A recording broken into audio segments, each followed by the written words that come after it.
हाँ तो मेरे प्यारे लॉलीपॉप, कैसे हो? आशा करता हूँ अच्छे ही होंगे।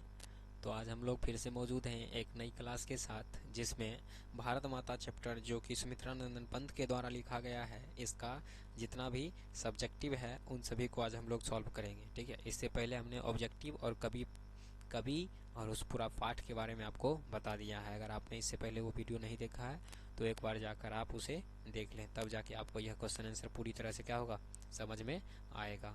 तो आइए देखते हैं कि फर्स्ट क्वेश्चन हमें क्या बोल रहा है। तो देखिए, फर्स्ट क्वेश्चन हमें है कि क्या है, कविता के प्रथम अनुच्छेद में, कविता के प्रथम अनुच्छेद में कवि भारत माता का कैसा चित्र प्रस्तुत करता है। तो देखिए, हम वहाँ पे कैसे लिखेंगे, लिखेंगे कि कवि के प्रथम या कविता, यहाँ पर सॉरी, यहाँ पर थोड़ा सा मिस्टेक हो गया है। यहाँ पर क्या लिखा होगा, कविता, कैसे लिखा है, कविता। तो आपको याद रखना है कि कविता के प्रथम अनुच्छेद में कवि भारत माता का यथार्थ चित्र खींचते हुए कहते हैं कि भारत माता गांवों में वास करती है, जहां खेतों में फैला हुआ श्यामला फसल तथा भारत का आंचल या भारत माता का आंचल धूल भरा है, एवं यहाँ की नदियां गंगा एवं यमुना की जलधारा भारत माता के आंसुओं की तरह बह रही है, और भारत माता की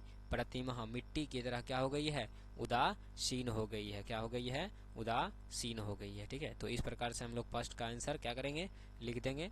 आइए देखते हैं next question, question number 2। Question number 2 क्या है, तो देखिए बोल रहा है भारत माता अपने ही घर में प्रवासिनी क्यों बनी हुई है। तो देखिए इसका आंसर कैसे लिखेंगे, लिखेंगे कि भारत माता अपने ही घर में प्रवासिनी बनी हुई है क्योंकि इनके 30 कोटि संतान नग्न तन एवं आधी पेट भोजन के श्वसन के शिकार या शिकार में निशस्त्र हो गए हैं। ठीक है, श्वसन के शिकार में क्या हो गए हैं, नष्ट हो गए हैं, जिन्हें कभी मूर्ख, असभ्य एवं अशिक्षित तथा निर्धन कहते हैं तथा उनका जीवन यापन भी पेड़ के नीचे किसी प्रकार से क्या हो रहा था। ठीक है, तो इस प्रकार से जो है आगे लिख सकते हैं, इसी प्रकार से भारत माता क्या है, अपने ही घर में प्रवासिनी बनी हुई है। आपको सिंपल याद रखना है कि आपको पता है कि भारत में जितने भी लोग थे सब क्या थे, हमारे जो जितने भी प्रजा थे वो सब जो है एक तरह से जो है, अगर मान देखा जाए तो वो सब जो है ना अंग्रेजों के गुलाम थे, और अंग्रेज जो है उन्हें किसी भी चीज़ के लिए क्या करता था, तो किसी भी चीज़ को छूट नहीं देता था। जब किसी चीज़ के लिए छूट नहीं देता था तो उनके पास कोई भी क्या था, निशस्त्र थे, मतलब कोई भी शस्त्र उनके पास नहीं है, ना ही बोलने की आज़ादी है, ना ही कुछ है। आपको पता है कि कोई आदमी मूर्ख रहता है तो आप उसे कुछ भी बोल नहीं सकते हो, तो जब हम उसे बोल नहीं सकते तो उसके बारे में आप क्या करोगे। ठीक है, तो इस प्रकार से हम इसका आंसर लिख देंगे। आप चाहो तो इसमें और बड़ा कर सकते हो, ठीक है, क्योंकि पहले ही लिखा रहता है क्या चीज़, क्वेश्चन में, कि विद्यार्थी यथासंभव अपने शब्द में ही उत्तर दें। जरूरी नहीं है कि हम जो आपको आंसर लेकर दे रहे हैं वही आप लिखो, हम एक सिर्फ आपको पैटर्न बता दे रहे हैं कि आपको इस प्रकार से लिखना है। ठीक है, तो आइए देखते हैं इसका नेक्स्ट क्वेश्चन। क्वेश्चन नंबर 3 है कि कविता में कवि भारतवासियों का कैसा चित्र खींचता है। तो आपको आंसर में क्या लिखना है, देखिए लिखना है कि कविता में कवि भारत माता का यथार्थ चित्र खींचते हुए कहते हैं कि यहाँ के लोग गरीबी के कारण चेतनहीन हो गए हैं तथा इनकी दृष्टि भी हमेशा झुकी हुई रहती है तथा ये अंधेरों में भी ध्वनिहीन होकर रोते हुए रहते हैं। आपको बताए थे ना कि इन्हें जो है रोने की भी आज़ादी नहीं है, बेचारा अंधेरे में जाकर किसी प्रकार से रो रो कर अपना जीवन क्या करता है, यापन करता है। तो इस प्रकार हम इसका तीसरा का आंसर क्या कर सकते हैं, लिख सकते हैं। आइए देखते हैं नेक्स्ट क्वेश्चन। क्वेश्चन नंबर 4 बोल रहा है कि भारत माता का ह्रास भी राहु ग्रसित क्यों दिखलाई पड़ता है। क्वेश्चन क्या है, तो भारत माता का ह्रास भी राहु ग्रसित क्यों दिखलाई पड़ता है। तो देखिए इसका आंसर क्या लिखेंगे, लिखेंगे कि भारत माता का ह्रास भी राहु ग्रसित दिखलाई पड़ता है क्योंकि वहाँ के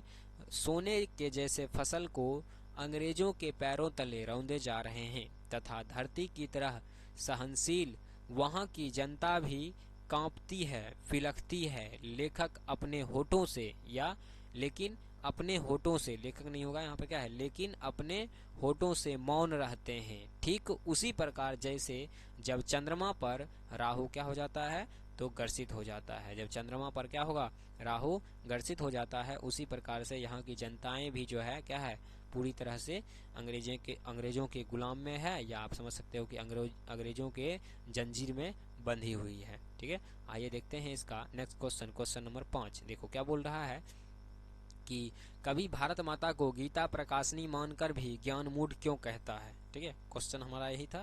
तो देखिए इसका आंसर कैसे लिखेंगे, तो आंसर में हमें लिखना है कि कभी भारत माता को गीता प्रकाशनी मानकर भी ज्ञान मूढ़ इसलिए कहता है क्योंकि यहाँ की जनता भय से युक्त अपना जीवन यापन कर रही है। ठीक उसी प्रकार जिस प्रकार भाप से संपूर्ण वायुमंडल ढक जाता है, वैसे ही भारत माता के मुख के शोभा कहीं खो गई है। आपको बताए थे ना कि जिस प्रकार बादल जब आता है या भाप वाष्प बन के जल जो उड़ते हैं, उससे पूरा आसमान क्या हो जाता है, ढक जाता है।